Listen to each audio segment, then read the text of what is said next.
अस्सलाम वालेकुम। आज हम 8th क्लास के साइंस का सेकंड चैप्टर स्टार्ट करेंगे। ये भी बायोलॉजी से रिलेटेड है और इसका नाम है हेरिडिटी इन ऑर्गेनिजम्स, यानी जानदारों में हेरिडिटी किस तरीके से होती है या किस प्रोसेस से गुजर के होती है, ये हम इस चैप्टर में पढ़ेंगे। और इसका पहला जो टॉपिक है वो है सेल डिवीज़न। अब सेल डिवीज़न की अहमियत क्या होती है या सेल डिवीज़न होती क्या है, ये हम पहले पढ़ेंगे इस टॉपिक में। सबसे पहले अगर आप आसपास की जानदारों का मुशाहिदा करें तो दुनिया में जितने भी जानदार हैं वो सेल डिवीज़न ही की बदौलत नशोनुमा पाते हैं और आगे बढ़ते हैं। और इसी तरह अगर हम देखें, जैसे मिसाल के तौर पर एक बेबी है जो न्यू बॉर्न होता है, जैसे बच्चा पहले ही पैदा होता है तो वो छोटा होता है और आहिस्ता आहिस्ता उसकी जिसामत में तब्दीलियाँ रूनुमा होती जाती है। वो इसी सेल डिवीज़न ही की बदौलत होती है कि जब उसकी सेल डिवाइड होती जाती है तो आहिस्ता आहिस्ता उसमें नशोनुमा होती जाती है और वो बड़ा होता जाता है और इसको सेल डिवीज़न कहते हैं। अब सेल डिवीज़न की डेफिनेशन आप कैसे कर सकते हैं कि ये एक ऐसा प्रोसेस है जिसमें एक सेल डिवाइड होता है। अब वो मे बी 2 पार्ट्स में डिवाइड हो या फिर 4 पार्ट्स में डिवाइड हो, ये हम आगे पढ़ेंगे कि 2 या 4 पार्ट्स में अगर डिवाइड हो सेल तो उसको क्या क्या कहेंगे। यहाँ तक सेल डिवीज़न की डेफिनेशन दोबारा मैं आपको बता दूं कि सेल, अगर कोई एक सेल है और वो 2 हिस्सों में तकसीम हो जाए तो उसको सेल डिवीज़न कहते हैं।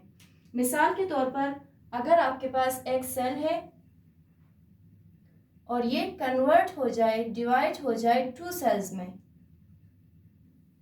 तो इसको सेल डिवीज़न कहते हैं। अब सेल डिवीज़न में 2 बेसिक जो टर्म्स है वो इस्तेमाल हुआ है। एक आपके पास है पेरेंट सेल,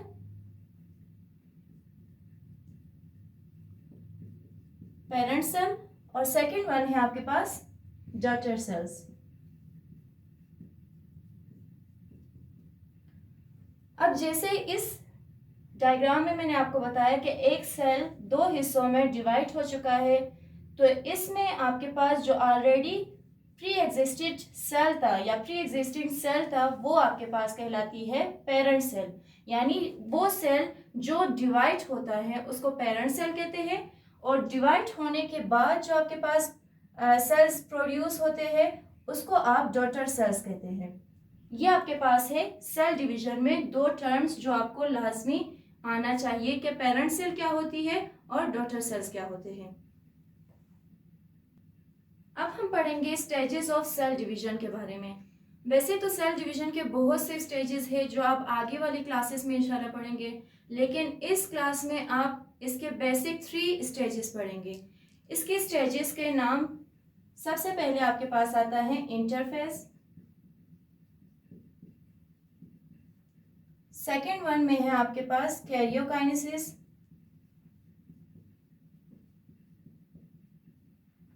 और लास्ट वन आपके पास है साइटोकाइनेसिस।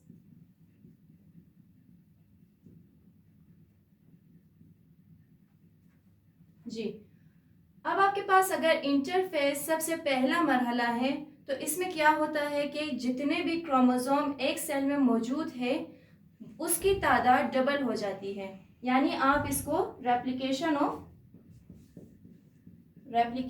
ऑफ क्रोमोसोम भी कहते हैं।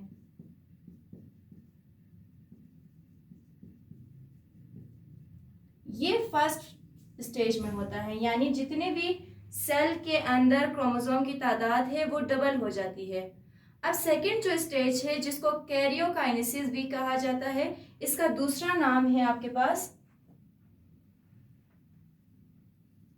Nuclear division. जैसा कि नाम से ही जाहिर है, न्यूक्लियर डिवीजन में क्या होगा, न्यूक्लियस डिवाइड हो जाएगा, यानी कि इंटरफेस में क्रोमोसोम डबल हो जाएगा। नेक्स्ट कैरियोकाइनेसिस में उसी क्रोमोसोम का जो न्यूक्लियस है वो डिवाइड हो जाएगा। और लास्ट स्टेज में आपके पास क्या कहलाती है, साइटोकाइनेसिस। इसका दूसरा नाम साइटोप्लाज्मिक डिवीजन भी है।